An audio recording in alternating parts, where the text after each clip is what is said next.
Julie Noël, nouvelle conseillère pédagogique au Service national du domaine des langues. Je suis en compagnie de Sandra Vérilli, École Saint-Étienne, Commission scolaire de Montréal. En fait, nous, on a décidé de faire un balado scientifique dans le cadre de l'Expo Sciences de l'école. Alors, la première étape, ça a été de trouver la question de recherche. Donc, chaque équipe d'élèves a dû trouver une question de recherche, mais attention, une question d'expérimentation scientifique, ce qui n'était pas vraiment facile au départ. Il fallait qu'on choisisse une question genre quelle est la différence entre quelque chose et quelque chose ou quelque chose comme ça. Une question qui ne se répond pas par oui ou par non. On est habitué de faire des questions non directement avec l'expérimentation. Là, il fallait chercher l'expérimentation qui allait directement avec, donc c'était beaucoup plus difficile.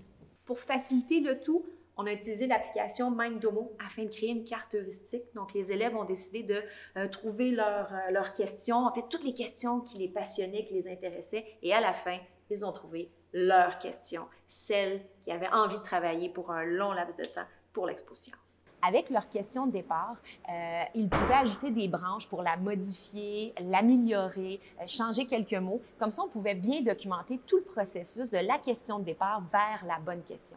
Aussi, ça aidait énormément les élèves à organiser leurs pensées. En créant la carte heuristique, ils pouvaient décider d'aller dans une direction ou totalement dans la direction opposée. Et nous, en tant qu'enseignants, on pouvait voir toutes les traces de ce questionnement-là entre les coéquipiers.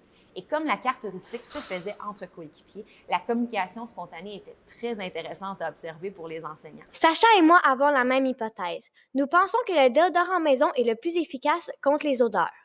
Nous le pensions parce que l'utilisateur pouvait le fabriquer en fonction de son corps, de ses besoins et de ses habitudes corporelles. Moi, en fait, je pensais que ça allait être l'antisudorifique qui allait être le plus efficace contre les odeurs, mais parce que je savais déjà qu'il bloquait les pores puis qu'il laissait pas la sueur s'écouler.